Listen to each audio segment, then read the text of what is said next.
Inspector, ये सब एक भ्रम है। वो औरत असली नहीं है। ये सब उस शैतान का खेल है। हमें मदद करनी होगी। इंस्पेक्टर, वो हमें गुमराह कर रही है। ये सब कुछ उसके कंट्रोल में है। हमें उसके पास जाना होगा, उसकी मदद करनी होगी। इंस्पेक्टर, ध्यान रखिए, ये सब कुछ उसके माया में है। हमें मदद करनी होगी। वो औरत, वो बिल्कुल हमारे सामने आ चुकी थी। जब मैंने देखा उसके चेहरे की तरफ तो मैं दंग रह गया। मुझे समझ नहीं आ रहा था कि मैं क्या करूं। क्यों? ऐसा क्या हुआ? उस औरत का कोई चेहरा ही नहीं था। बिल्कुल ब्लैंक थी वो। इंस्पेक्टर, पीछे हटिए, ये वो शैतान है। मदद। इंस्पेक्टर, हटिए वहां से। तुम्हारे पिता ने जैसे ही अपना हाथ आगे बढ़ाया, वो औरत वो गायब हो गई। उसके गायब होते ही लगा जैसे तुम्हारे पिता होश में आ गए। इंस्पेक्टर, क्या हुआ? आप ठीक तो है ना? मैं कहां था? ये सब कुछ कैसे हुआ? आप बच गए। ये उसी शैतान का भ्रम था जो हमें अपने जाल में फंसाने की कोशिश कर रहा था। शैतान? ये कैसा भ्रम था? ये जगह एक एस्ट्रल प्लेन है, जहां शैतान अपनी माया से हमारे मन को वश में कर लेता है। आपको बचा लिया गया, लेकिन हमें अब इससे बाहर निकलना होगा। ये सब कुछ क्या हो रहा है? हम कैसे निकलेंगे इस जगह से? आखिर कैसे? हमें एक साथ मिलके इस शैतान का सामना करना होगा, इससे पहले कि चीजें हमारे हाथ से पूरी तरह से निकल जाए। पर उसने हमें फंसाया क्यों? उसकी दुश्मनी मुझसे है इंस्पेक्टर। आप तो बस इन सब में पिस गए हैं। मुझे सचमुच विश्वास नहीं हो रहा है कि ये सब आखिर सच है। तुम यहां से नहीं निकल सकते। वो आवाज जैसे ही मेरे कानों में गूंजी, मेरा शक यकीन में बदल गया। ये उसी पारक्षी का माया जाल, जिससे मैं अब तक ये सोच रहा था कि खुद को आजाद कर चुका हूं। मुझे ये नहीं समझ आ रहा था आखिर क्यों वो मेरा पीछा नहीं छोड़ रहा था। ये आवाज कैसी थी? ये कौन था ये? तुम अभी तक मेरे पीछे ही पड़े हो। तो तुझे क्या लगा? बच गया तू? छूट गया तेरा पीछा? तुम क्या चाहते हो मुझसे? मुझे अकेला क्यों नहीं छोड़ते?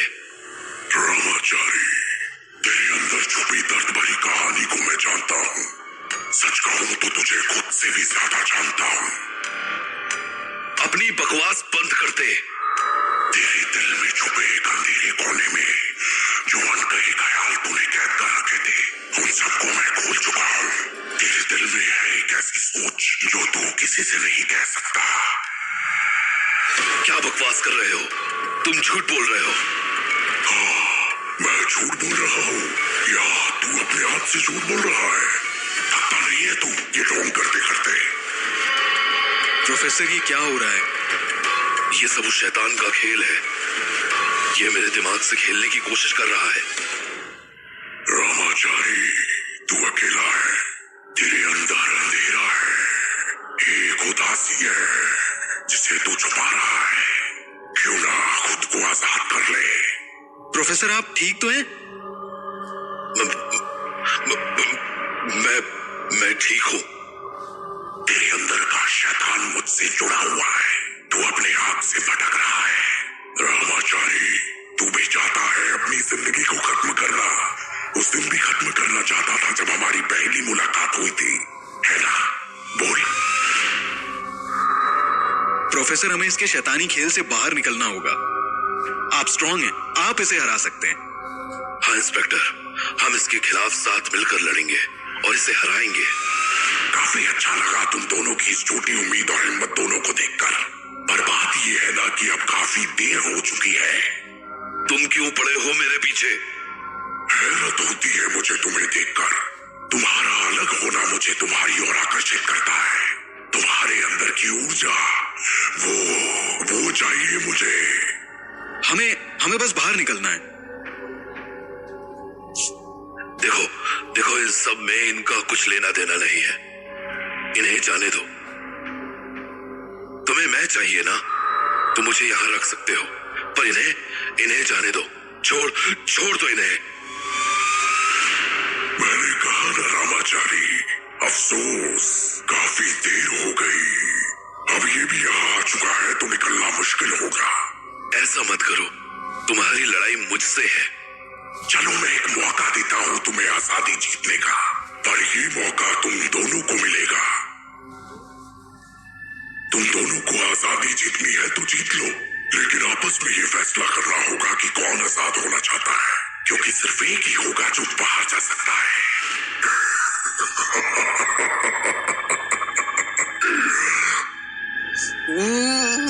ये क्या हुआ? दिक्कत हो रही है फैसला करने में? मैं मदद करूं? बोलो। तुम बस हमें बहका रहे हो ताकि हम दोनों एक दूसरे से लड़ें। बहका तो रहा हूं मैं, पर वो बस इसलिए कि मुझे ही नहीं समझ आ रहा कि तुम दोनों ने ये शराफत का चोला क्यों पहन रखा है। चलो कोई बात नहीं, मैं मदद कर देता हूँ फैसला लेने में। मुझे शैतान कहते हो? शैतान तो तुम्हारे अंदर है। क्यों इंस्पेक्टर? सीधे साधे, आज तक रिश्वत नहीं ली, हराम का नहीं खाया, लेकिन एक बीमारी है जो कभी ठीक ना कर सके। बेइंतहा गुस्सा बीवी बच्चों पर निकालते हो, उनकी चीखों के बाद भी उन्हें मारते हो। क्यों? सही कह रहा हूं ना मैं? ये तो शायद ये बात जानने के बाद रामाचारी को फैसला लेने में आसानी हो कि आज भी इस आदमी ने अपनी बीवी को इस कदर मारा है कि उसका सर दीवार में जा लगा है। मरहम तो लगा दोगे तुम, लेकिन फिर से वही सब शुरू। इंस्पेक्टर, आप इसकी बातों पर ध्यान मत दीजिए, ये बस हमें बहका रहा है। चिंता मत करो इंस्पेक्टर, ये भी कौन सा दूध का धुला है। क्यों रामाचारी, भूल गया तो मैं याद दिलाऊं? तू तो अपनों के भी काम ना आ सका। मिसेस दिशा, उनकी मौत कैसे हुई थी बताना चाहेगा? बोल।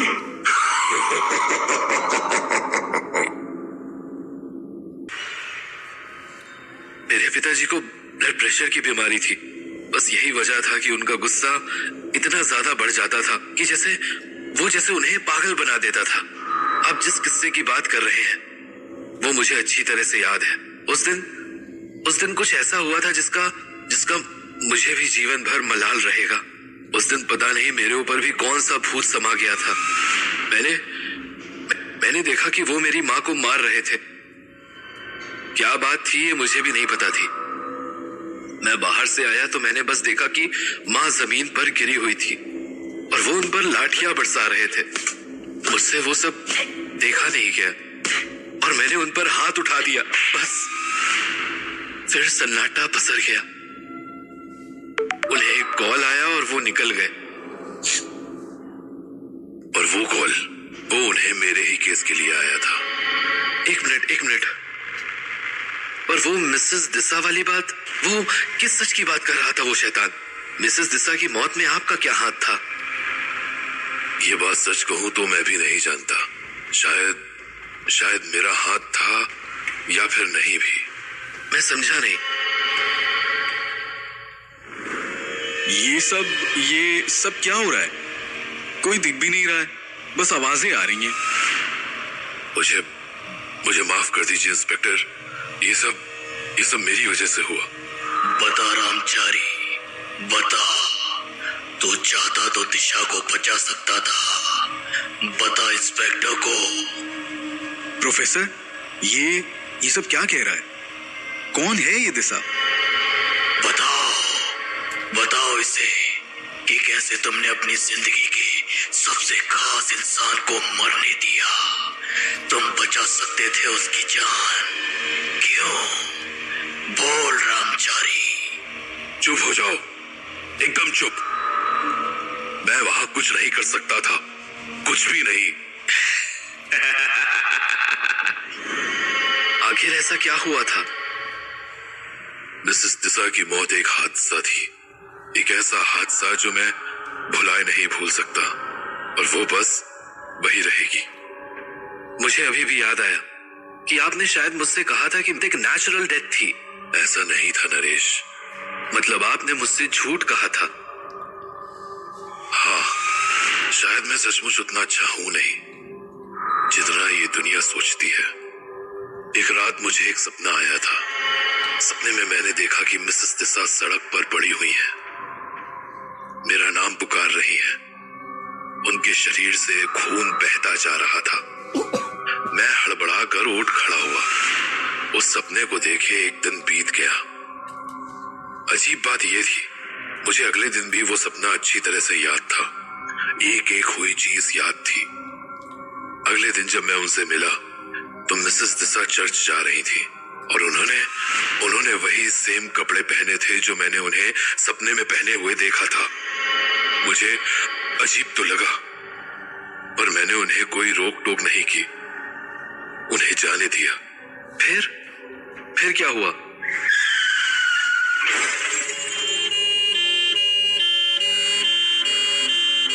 एक्सीडेंट, ठीक वैसे जैसे मैंने सपने में देखा था। आपने उन्हें रोकना चाहिए था प्रोफेसर। आपके सपने ने सच्चाई दिखाई, और आपने क्यों नहीं? नरेश, मैं खुद भी समझ नहीं पा रहा था। सपने का हकीकत में बदलना ये कोई आम बात नहीं थी। पर आप उन्हें बचा सकते थे, आपने उन्हें वार्न नहीं किया। मैं खुद कंफ्यूज्ड था नरेश। मुझे नहीं पता था कि मैं जो भी देख रहा हूं वो सच में बदल जाएगा। मैं समझ रहा हूं कि ये सब आपके लिए भी अजीब हुआ होगा, पर जिस इंसान को भूत दिखते हो उसके लिए क्या अजीब? मैं अपने आप को समझा रहा था, ये सब मेरे दिमाग की खैरात है। मैं अपने आप को बेवकूफ समझ रहा था। मैं समझ सकता हूं प्रोफेसर।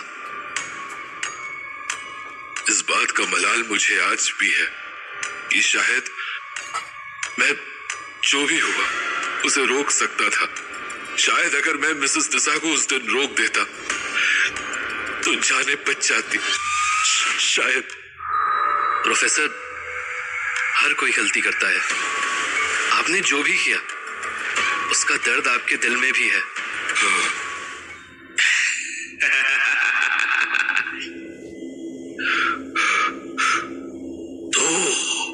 तो क्यों मगरमच्छ के आंसू बहा रहा है इंस्पेक्टर? उसूल और आदर्शों वाला इंसान बनता है ना तू। तेरे अंदर शैतान भरा बैठा है, तेरे गुस्से के रूप में। वही गुस्सा जो तू अपने बीवी बच्चों पर निकालता है, मारता पीटता है उन्हें।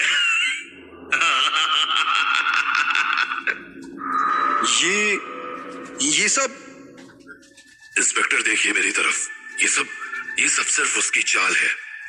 आपको उसकी बातों में नहीं आना है। ये तो वो सच ही रहा है। मेरा गुस्सा मेरे परिवार का दुश्मन बन गया है।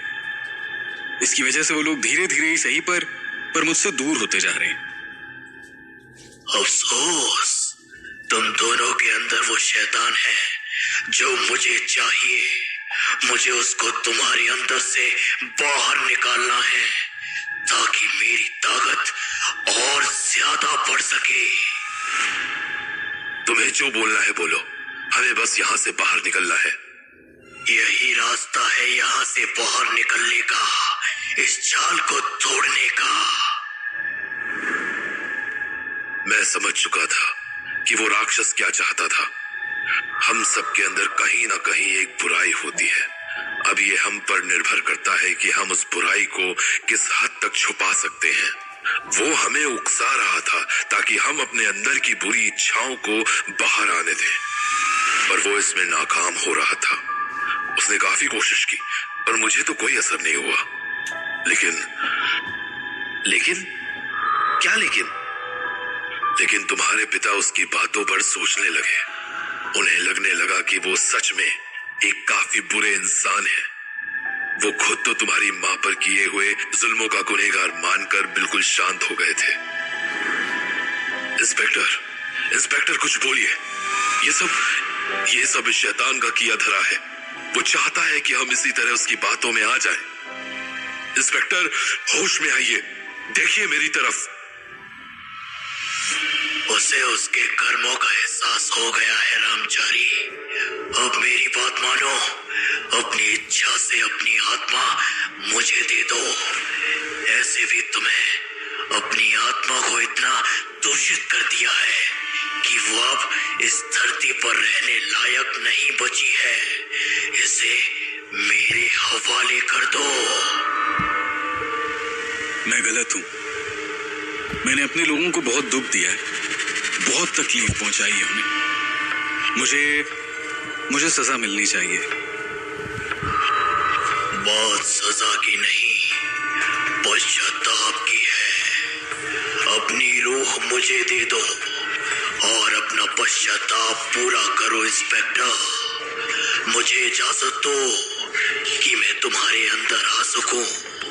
बस एक बार इजाजत दो और तुम्हारा प्रायश्चित पूरा हो जाएगा। इंस्पेक्टर मेरी बात मानिए। ये आपको उकसा रहा है। होश में आइए। कुछ मत सुनो, ये तुम्हें बहका रहा है। अपनी आत्मा मेरे हवाले कर दो और प्रायश्चित कर लो। वो समझ चुका था कि तुम्हारे पिता को तोड़ना आसान है, इसलिए पहले वो मुझे अपना निशाना बना रहा था। लेकिन फिर तुम्हारे पिता की ओर उसका झुकाव बढ़ गया और वो उन्हें अपनी ओर खींचने लगा। तो क्या मेरे पिता हार मान गए, झुक गए उसके सामने? तुम्हारे पिता भले ही कमजोर पड़ रहे थे, पर वो झुके नहीं। उन्हें भले ही अफसोस था, बहुत ज्यादा अफसोस था अपने गुस्से का, जो भी उनकी वजह से तुम लोगों के साथ हुआ उसका। पर वो डटे रहे, लड़ते रहे, अपने आप से भी और अपने सामने खड़े उस शैतान से भी। कभी कभी उस दिन के बारे में सोचता हूं तो लगता है जैसे अच्छा ही हुआ तुम्हारे पापा से हमारी मुलाकात हुई। भगवान कभी ऐसे सिचुएशंस में हमें ये ताकत दे देता है, सही और गलत में फैसले की। उसके साथ एक मकसद जुड़ा होता है। नरेश, तुम ये जान ही चुके हो कि तुम यहाँ अपनी मर्जी से नहीं आए हो, तुम्हें लाया गया है।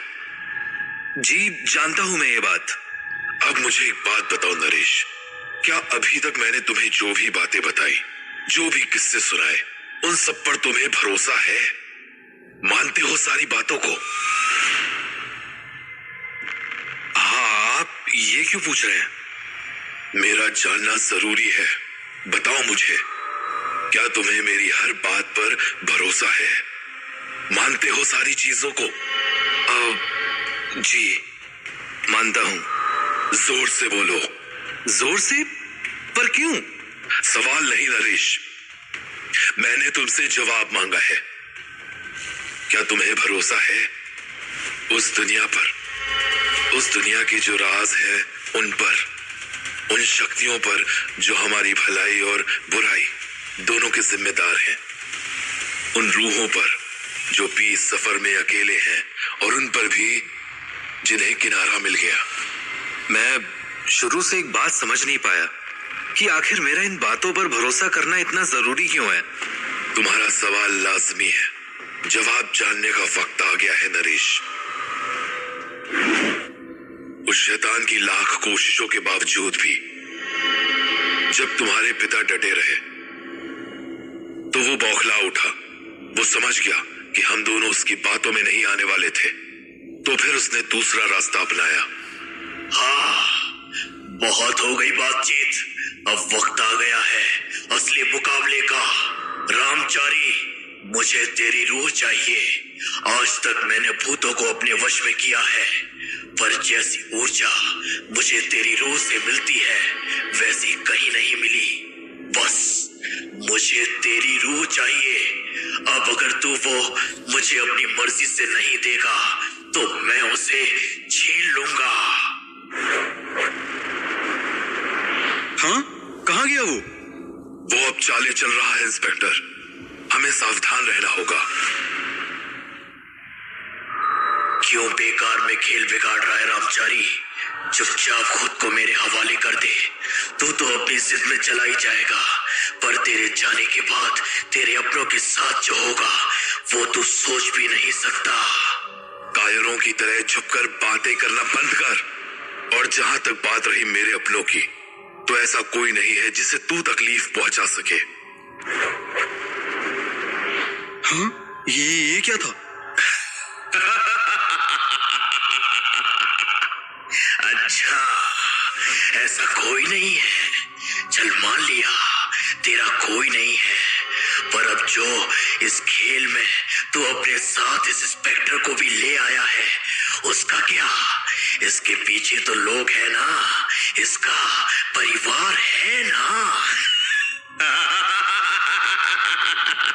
उन्हें हाथ लगाने का सोचना भी मत, वरना मैं। क्या कर लेगा तू? ये रामचारी तो कुछ कर ही नहीं पाया, तो फिर तू क्या कर लेगा? याद रख इंस्पेक्टर, अगर आज इस रामचारी ने मुझे अपनी आत्मा नहीं सौंपी तो इसका खामियाजा ये तो भुगतेगा ही, पर साथ साथ तेरे परिवार को भी भुगतना पड़ेगा। ये क्या कह रहे हैं प्रोफेसर? तुम इंसान भी अजीब हो, झूठ तो पानी की तरह बहाते हो। जब तुम्हारी आंखों के सामने मैं सच बनकर खुद बिखरा हुआ हूं, फिर भी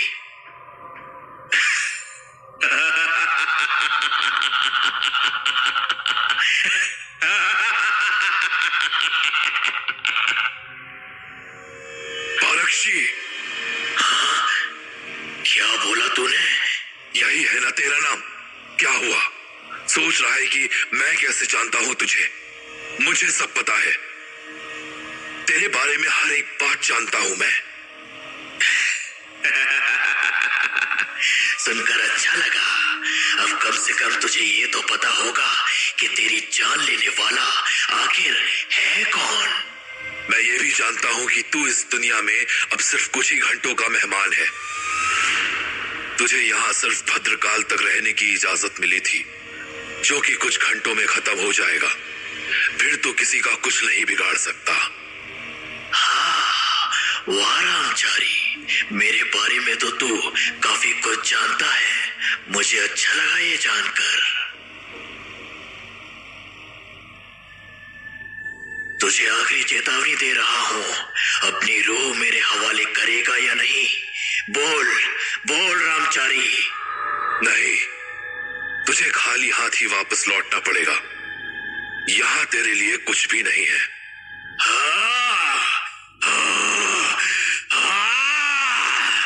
ये क्या प्रोफेसर? लगता है ये अपना आपा खो चुका है। तूने जब इतना कुछ जान लिया है तो ये भी जान लेता कि ये आखिरी भद्रकाल नहीं है।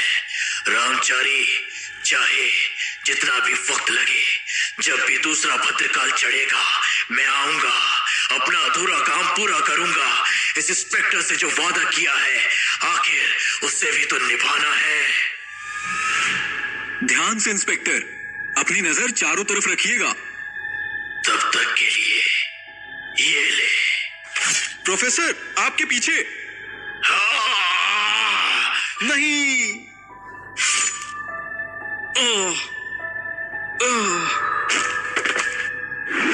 किसी आत्मा को अगर बिना इंसानी शरीर के किसी और पर हमला करना हो तो इसमें काफी मेहनत लगती है, काफी ऊर्जा जाती है। उस शैतान ने मुझे चोट पहुंचाने के लिए अपनी सारी ऊर्जा को समेटकर मुझ पर वो हमला कर दिया। मुझे कुछ हो जाता अगर वहां तुम्हारे पिता ना होते।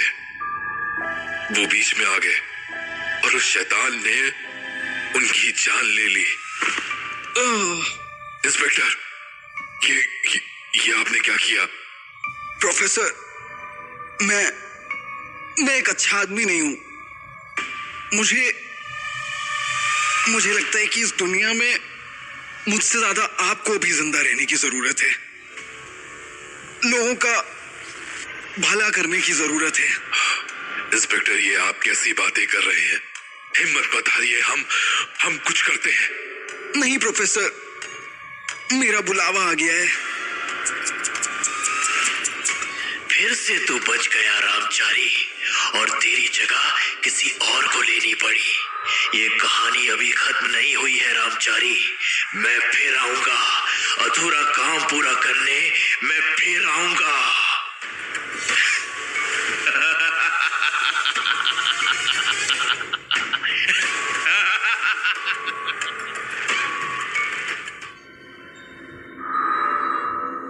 प्रोफेसर, मैं तो जा रहा हूं, पर आपको मेरा एक काम करना होगा। एक वादा करना होगा आपको। आप मेरे परिवार की हमेशा रक्षा करेंगे इस शैतान से। और मैं जानता हूं कि ये सिर्फ आप ही कर सकते हैं। इसलिए मैंने अपनी जिंदगी की जगह आपको चुना। आपको कुछ नहीं होगा, कुछ भी नहीं होगा इंस्पेक्टर। नहीं, वादा कीजिए मुझसे, तभी मैं सुकून से मर पाऊंगा। तो क्या आपने वादा किया? किया भी और उसे निभाया भी। नरेश, तुम्हारे पिता की जान मेरी वजह से गई। मैं तुम्हारा गुनहगार हूं, ये बात मैं जानता हूं। मुझे प्रायश्चित करने का मौका भी नहीं मिला। मैंने बस उनको दिए वादे को निभाया है। रक्षा करते आया हूं तुम्हारी और तुम्हारी मां की, न जाने कितनी ही चीजों और बुराइयों से। और अब मैं नहीं हूं। मुझे समझ नहीं आ रहा मैं क्या कहूं।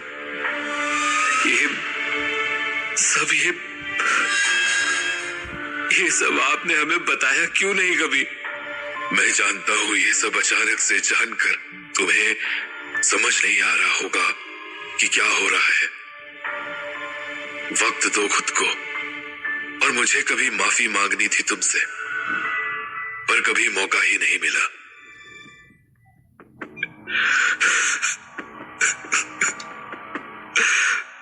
खैर, अब जब मिला है तो मैं तुमसे माफी मांगना चाहता हूं। नरेश, अब जो मैं कहने जा रहा हूं ध्यान से सुनो। भद्रकाल लौट कर आने वाला है और अब से तुम्हें तुम्हारी लड़ाई खुद ही लड़नी पड़ेगी। मतलब समझ जाओगे। बस मैं तुम्हें आगे की लड़ाई लड़ने के लिए हथियार देना चाहता था। हथियार? मेरी शक्तियां। मैं अपनी शक्तियां तुम्हें सौंपना चाहता हूं नरेश। इन्होंने मेरी काफी मदद की है, तुम्हारी भी करेंगे। एक मिनट, शक्तियां? तो क्या मुझे भी आपकी तरह आत्माएं दिखने लगेंगी? नहीं, मैं इसके लिए तैयार नहीं हूं। तैयार तो तुम हो चुके हो नरेश। प्रक्रिया कब की शुरू हो चुकी थी। तुम्हारे यहां आने के बाद ये साबित हो गया कि सब सही जा रहा है। पर वो कैसे? तुम्हें मैं दिख रहा हूं और मैं भी तो जिंदा नहीं हूं। मेरी नजर रहेगी तुम पर नरेश। अभी मुझे जाना होगा। तुम कहते थे ना, कहानियों पर विश्वास, भरोसा करना क्यों जरूरी था? जी, क्योंकि जब तक तुम्हें भरोसा नहीं होगा ये प्रक्रिया पूरी नहीं होगी। अब तुम्हें भरोसा है, तुम तैयार हो। नहीं, शायद मैं नहीं हूं। खुद पर भरोसा रखो नरेश। अब मैं चलता हूं, शायद कभी मिले। मेरे यहां से जाते ही तुम्हें मेरी शक्तियां मिल जाएंगी। ख्याल रखना। पर प्रोफेसर, प्रोफेसर।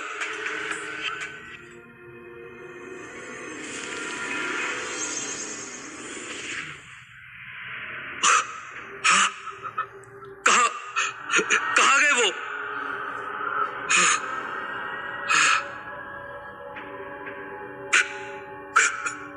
क्या उन्होंने जो भी कहा वो सच हुआ? मुझे शक्तियां मिल गई हैं? सब तो पहले जैसा ही दिख रहा है। हाँ, तुम कौन हो? भूल गए क्या? गोपी, और वो वहाँ अलमीरा के पीछे मेरा भाई सोहन।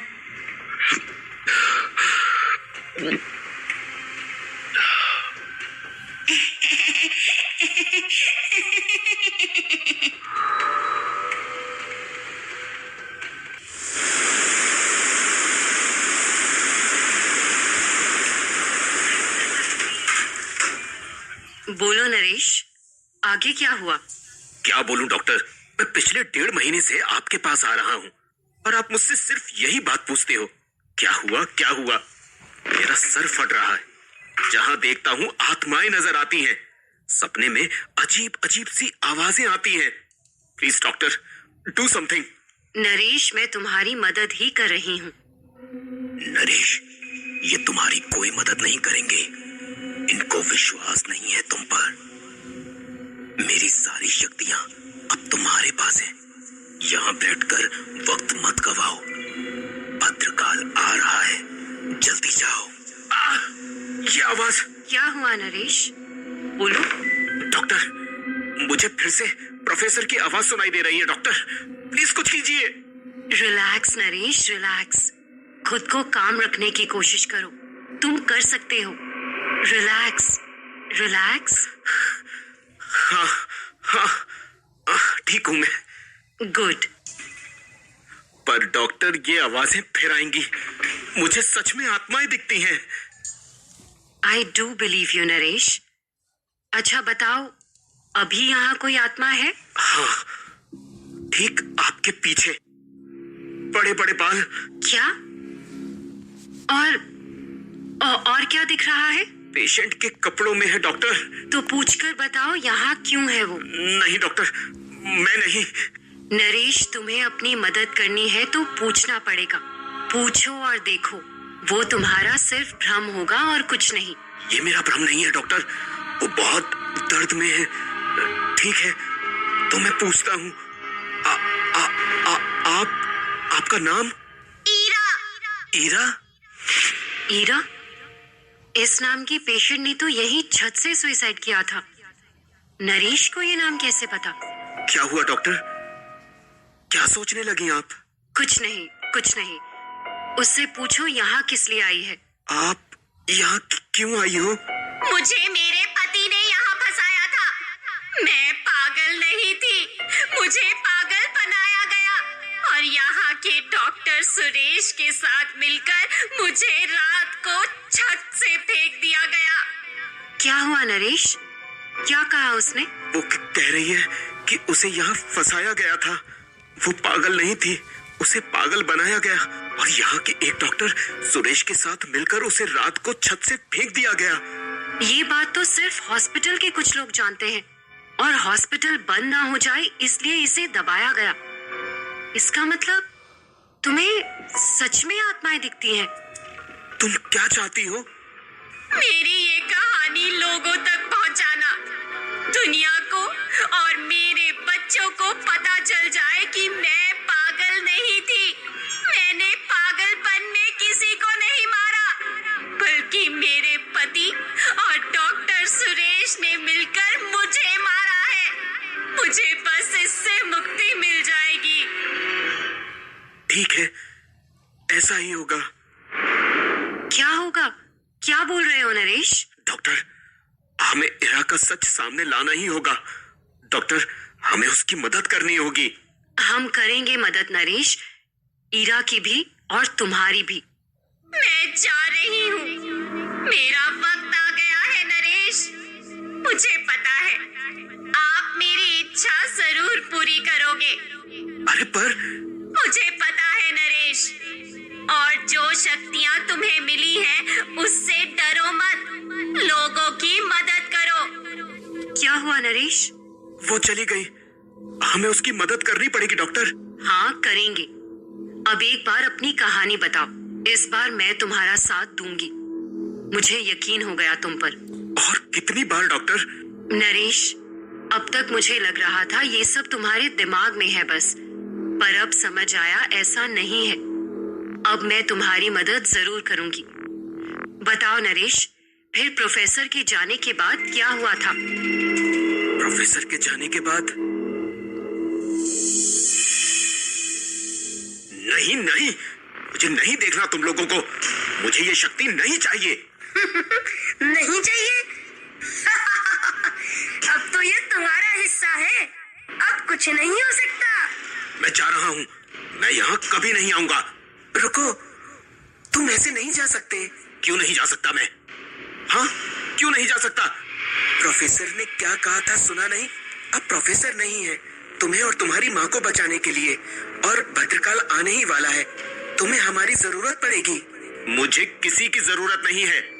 अकड़ू, समझ नहीं आ रहा भैया क्या कह रहे हैं? हम दोनों तुम्हारी मदद कर सकते हैं। कहा ना, मुझे कोई मदद नहीं चाहिए। अरे ठीक है, जाने दो भैया, खुद समझेंगे।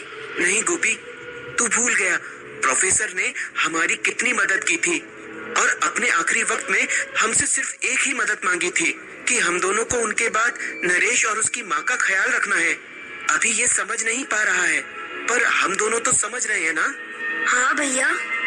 मैंने कहा ना, मुझे कोई मदद नहीं चाहिए। मैं अपना और अपनी माँ का ख्याल रख सकता हूँ। अच्छा ठीक है, जैसा तुम कहो। पर ये पैसे तो लेकर जाओगे ना जो प्रोफेसर ने तुम्हें दिए हैं? पैसा? ओ भैया, कितना भुलक्कड़ है ये, भुलक्कड़ भुलक्कड़ भुलक्कड़। प्रोफेसर ने जिस पैसे के बारे में बताया था इस झूमर के नीचे, ये अब तुम्हारा ही है, तो इसे ले जाओ, जिससे तुम्हारी माँ का इलाज हो जाएगा। नहीं चाहिए मुझे, कोई पैसा नहीं चाहिए। मैं अपनी माँ का इलाज खुद करा सकता हूँ। तुम क्यों नहीं समझ रहे हो? भद्रकाल आने में ज्यादा वक्त नहीं है, और इस घर से तुम्हारे निकलते ही हम भी तुम्हारी मदद नहीं कर पाएंगे। मैंने कहा था ना, मुझे कोई मदद नहीं चाहिए। मैं जा रहा हूँ। रुको, मैं क्यों ही गया इस इंटरव्यू में? माँ अकेली होगी, मुझे जल्दी जाना होगा। नरेश हमें साइंस इसकी इजाजत नहीं देता, वो नहीं मानता इन सब चीजों को। पर जो आज मैंने महसूस किया है, ये किसी किताब में नहीं है। नरेश, तुम पर बहुत बड़ी जिम्मेदारी है। तुम्हें उससे भागना नहीं है, उसे पूरा करना है। जाओ नरेश, जिस काम के लिए तुम्हें ये शक्तियां मिली हैं, उसे पूरा करो। हाँ डॉक्टर, मुझे भी अब समझ आ गया है कि मुझे ये करना ही होगा। अगर आज इरा नहीं आती तो शायद ना मैं आपको समझा पाता और ना खुद को। पर जाने से पहले मुझे इरा की इच्छा पूरी करनी होगी। मुझे बताओ, क्या इच्छा है उसकी? वो चाहती है कि उसकी ये कहानी को लोगों तक पहुंचाया जाए, दुनिया को और उसके बच्चों को पता चल जाए कि वो पागल नहीं थी। उसने पागलपन में किसी को नहीं मारा, बल्कि उसके पति और डॉक्टर सुरेश ने मिलकर उसे मारा है। ऐसा ही होगा नरेश। अब तुम जाओ, ये मुझ पर छोड़ दो। मैं तुम्हें वादा करती हूँ कि ईरा का सच मैं सबके सामने लाऊंगी। ठीक है डॉक्टर, मुझे आप पर यकीन है। अब मुझे घर जाना चाहिए। हाँ, जाओ, और मेरी कभी भी जरूरत पड़े तो बताना। नरेश साइकेट्रिस्ट की बात सुनकर घर जाता है और देखता है। माँ, ये क्या पढ़ रही हो? अरे बेटा, तू आ गया। कहाँ रह गया था? मुझे फिक्र हो रही थी तेरी। इधर मेरे पास आ। हाँ माँ, बोलो। अपना हाथ दिखा। हाथ? हाँ, हाथ आगे ला अपना। ये धागा किस लिए माँ? बताती हूँ, पहले बांधने तो दे। अच्छा ठीक है। और ये क्या पढ़ रही थी? क्या है ये? पत्रिका है बेटा। आज ना हमारे गांव वाले पंडित जी आए थे। गांव वाले पंडित जी? कौन माँ? तुझे नहीं पता, जब तेरा जन्म हुआ था ना, तब हम अपने गांव में रहते थे और जन्म के बाद तू सांस ही नहीं ले पा रहा था। एक बार के लिए तो ऐसा लगा था कि हमने तुझे खो ही दिया था। फिर तेरी दादी ने एक पास में रहने वाले गुरुजी को बुलाया था। उन्होंने जैसे ही तेरे सर पर हाथ रखा था, तू सांस लेने लगा और उन्होंने हमसे कहा था कि तू बहुत खास है और तेरा जन्म लोगों की मदद के लिए हुआ है। क्या मदद माँ? तेरी बीमारी तो ठीक करवा नहीं पा रहा हूँ, लोगों की क्या ही मदद करूँगा? अरे नहीं बेटा, ऐसा नहीं बोलते। तू जो कर सकता है वो तो कर ही रहा है ना। अच्छा, ये सब छोड़, जरूरी बात सुन। हाँ बताओ। हाँ, तो जिस पंडित जी ने तुझे बचाया था, आज वो अचानक से हमारे घर आ गए। मैंने उनसे पूछा, पंडित जी आप यहाँ कैसे? तो वो अजीब सी बातें करने लगे। कैसी बातें माँ? उन्होंने कहा कि वक्त आ गया है। वक्त आ गया है? हाँ, मुझे भी बहुत अजीब लगा। उन्होंने बस इतना कहा कि जैसे ही तू आ जाए, मैं तुझे पास वाले हनुमान मंदिर में भेज दूं। वो तेरा वहीं इंतजार कर रहे हैं और ये कहने को कहा कि भद्रकाल आ रहा है और उन्होंने ही ये धागा भी दिया था तुझे बांधने के लिए। जा, मिलकर आ जा उनसे। माँ मैं नहीं जाऊंगा, मुझे तेरे पास रहना है बस। हाँ, तो बस मिलकर आ जा, मैं यही हूँ। पता नहीं क्यों, जब से उन्होंने ये भद्रकाल का जिक्र किया है, दिल भारी भारी सा हो रहा है। और इस पत्रिका में भद्रकाल के बारे में ही पढ़ रही थी। कहते हैं भद्रकाल के वक्त नरक से राक्षस आते हैं। ये सब क्या सोचती रहती है तू? ये सब मत सोच। दवाई ली तूने? मैंने ले ली है। तू जा, मिलकर आजा पंडित जी से। ठीक है माँ, आता हूँ मिलकर, तू आराम कर। ठीक है।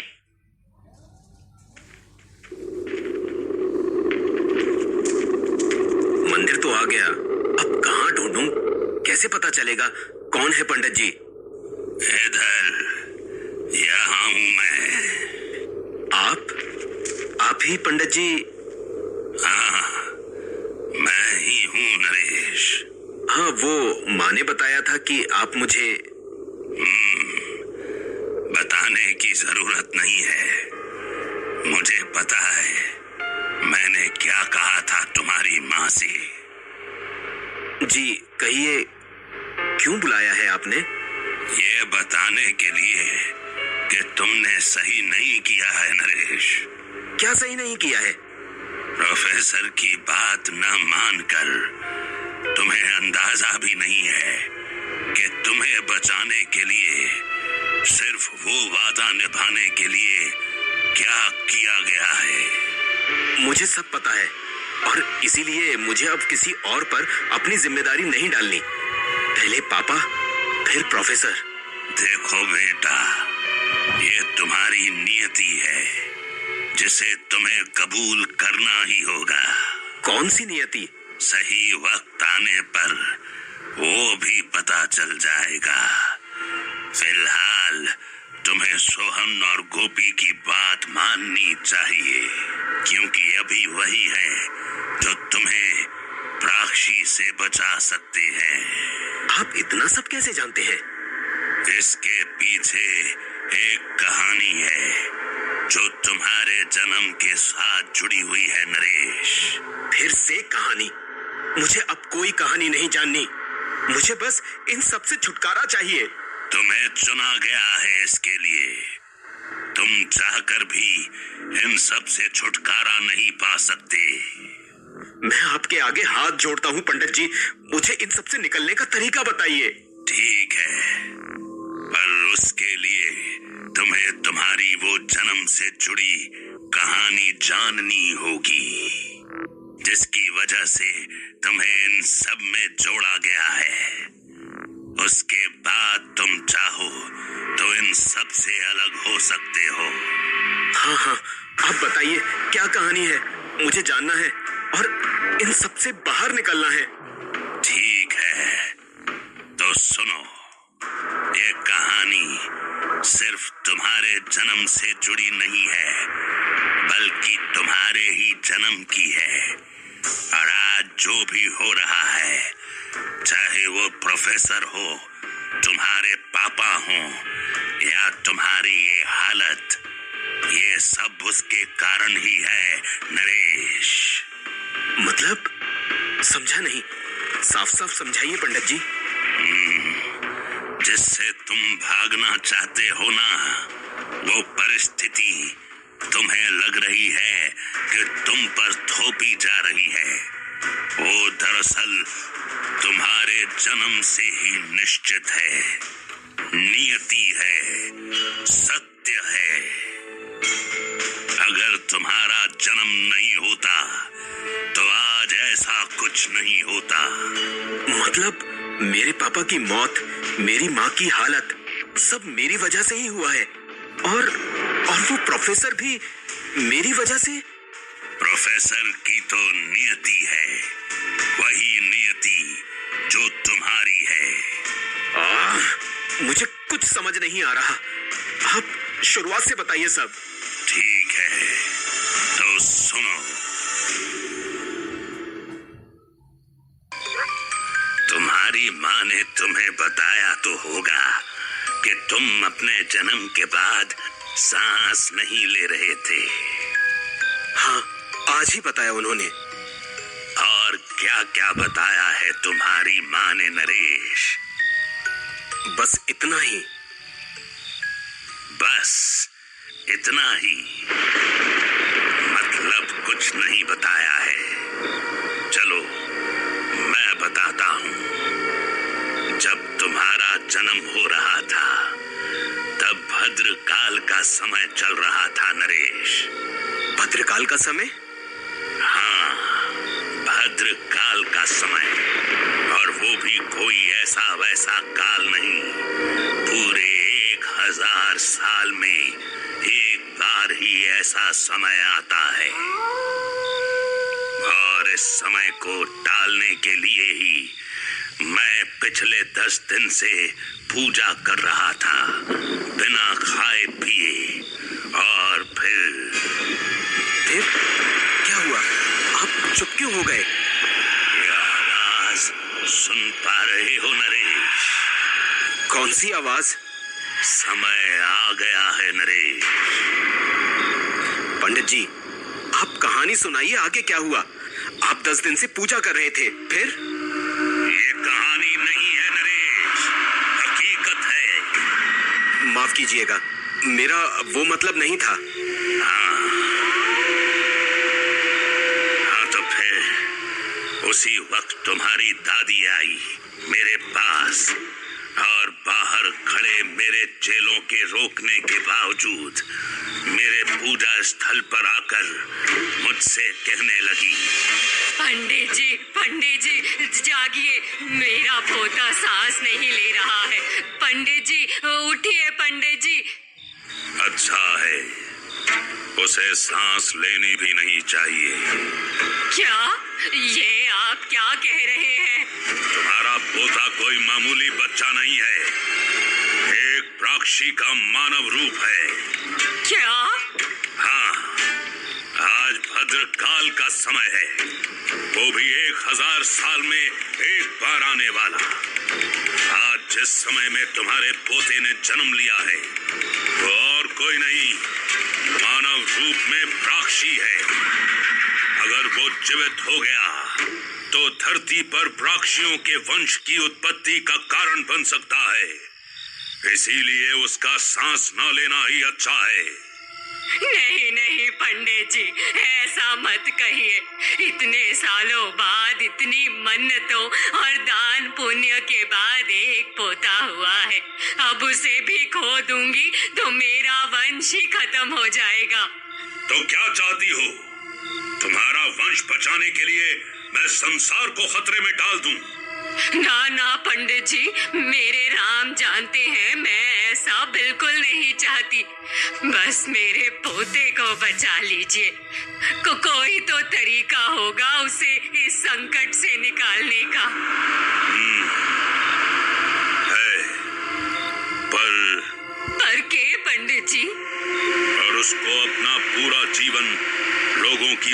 देना पड़ेगा और उसका पूरा जीवन भूत, पिशाच और शैतान से लड़ने में बीतेगा। पर साथ ही तुम्हारा पोता समाज का कल्याण भी करेगा। बोलो, मंजूर है? हाँ, मंजूर है पंडित जी। तो चलो मेरे साथ। और फिर मैंने अपनी सारी पूजा की शक्ति से तुम्हें जीवन दे दिया। मतलब मैं एक प्राक्षी हूँ?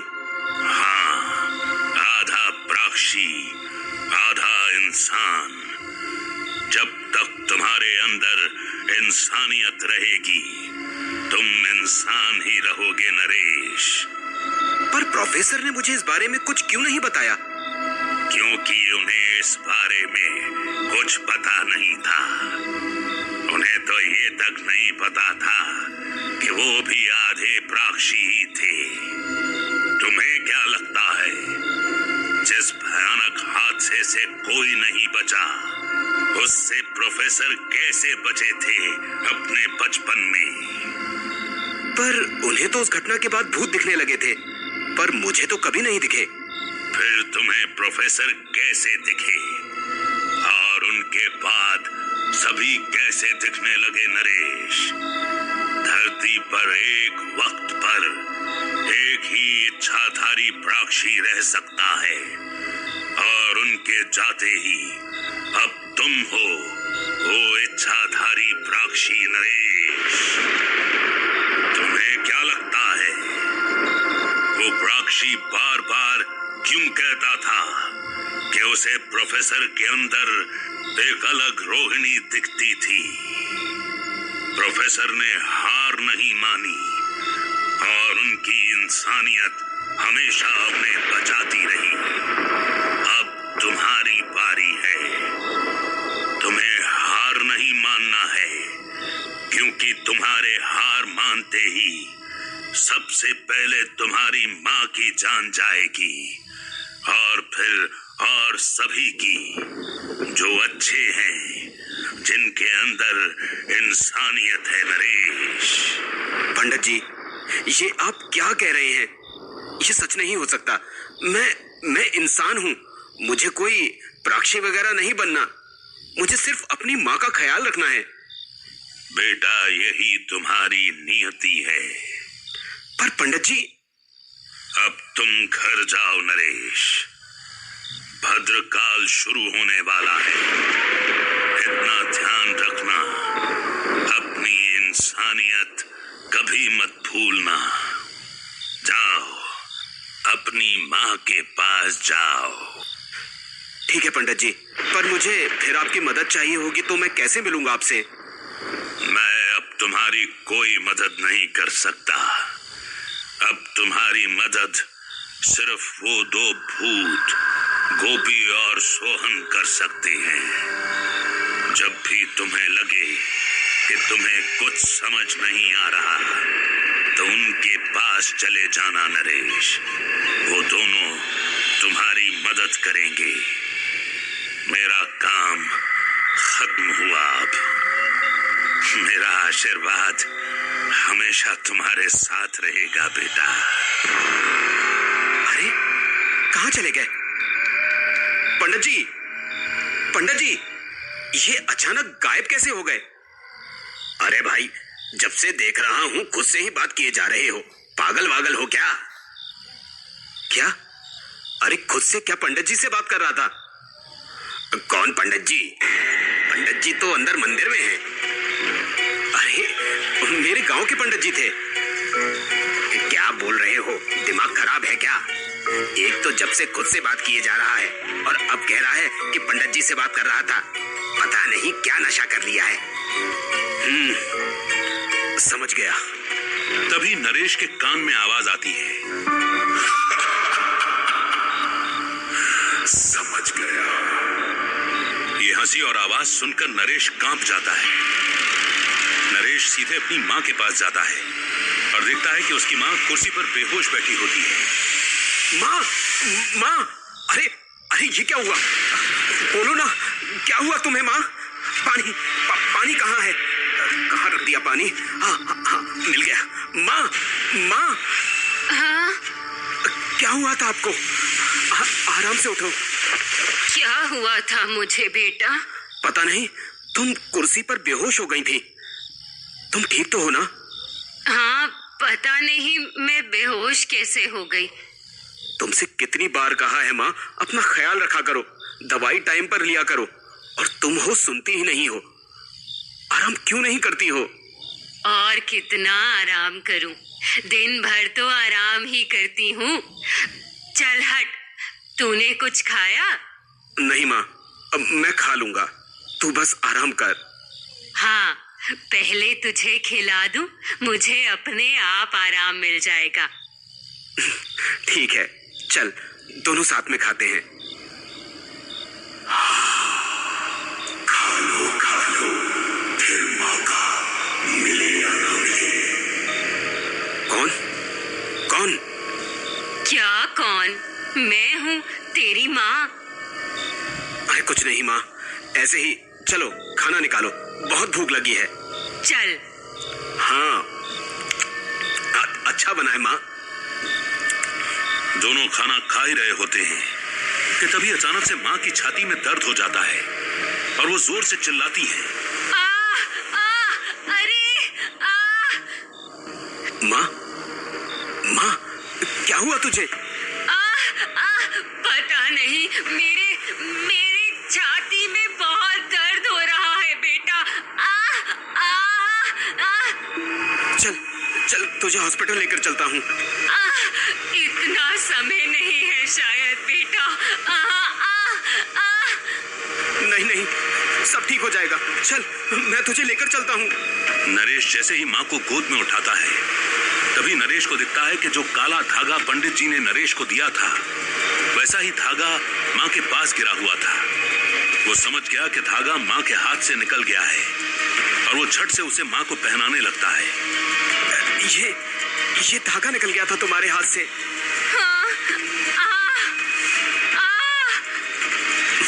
लो, बांध दिया। माँ, ठीक तो लग रहा है ना? हाँ बेटा, अब ठीक है। पता नहीं, पहले तो कभी ऐसा नहीं हुआ था, अचानक कैसे। और पंडित जी का धागा बांधते ही ठीक कैसे हो गया? और तुझे कैसे पता चला कि धागा बांधने से सब ठीक हो जाएगा? बस ऐसे ही माँ, कुछ कहना था तुमसे। हाँ, बोल। मुझको कुछ दिनों के लिए बाहर जाना पड़ेगा। वो एडिटर साहब का कॉल आया था, दूसरे शहर जाके इंटरव्यू लेना है। हाँ, तो काम से जा रहा है ना, जा। हाँ, 4-5 दिन में आ जाऊंगा। तब तक तू वादा कर कि किसी भी हाल में ये कलाई से धागा नहीं निकालेगी। हाँ हाँ, नहीं निकालूंगी। तू आराम से जा, आराम से आ। हाँ, जाना तो पड़ेगा ही। आज तेरी ऐसी हालत देखकर इतना तो समझ आ गया है कि इस कहानी को खत्म तो करना ही पड़ेगा, चाहे उसके लिए मुझे अपनी जान तक क्यों ना देनी पड़े। मुझे सोहन और गोपी के पास जाना चाहिए। अब आगे क्या करना है उनसे ही शायद पता चलेगा। नरेश दोबारा उसी घर में आता है और अंदर आते ही गोपी की आवाज आती है। आ गए ना? मैंने तो पहले ही कहा था, आना ही पड़ेगा। भैया, देख रहे हो? हाँ गोपी, पर ऐसे बात नहीं करते। मेरी मदद करो। मुझे लगता था कि मैं इन सब में नहीं पड़ूंगा तो शायद सब ठीक हो जाएगा, पर जब देखा कि माँ की हालत अचानक से बिगड़ने लगी तो समझ आ गया कि ये सब ऐसे खत्म नहीं होगा। पर हम कैसे करेंगे मदद? हम तो इस घर के बाहर जा ही नहीं सकते। क्या? हाँ, अगर हमने आपकी मदद करनी है तो पहले आपको हमारी मदद करनी होगी। हमें आजाद करवाना पड़ेगा, क्योंकि आप ही हमें इस घर से आजाद कर सकते हो और आपकी मदद से ही हमें मुक्ति मिल सकती है, क्योंकि हम दोनों भाई भी एक वचन से बंधे हुए हैं जो प्रोफेसर ने हमारी मदद करते वक्त हमसे लिया था। कैसा वचन? उसके लिए आपको हमारी कहानी जाननी पड़ेगी।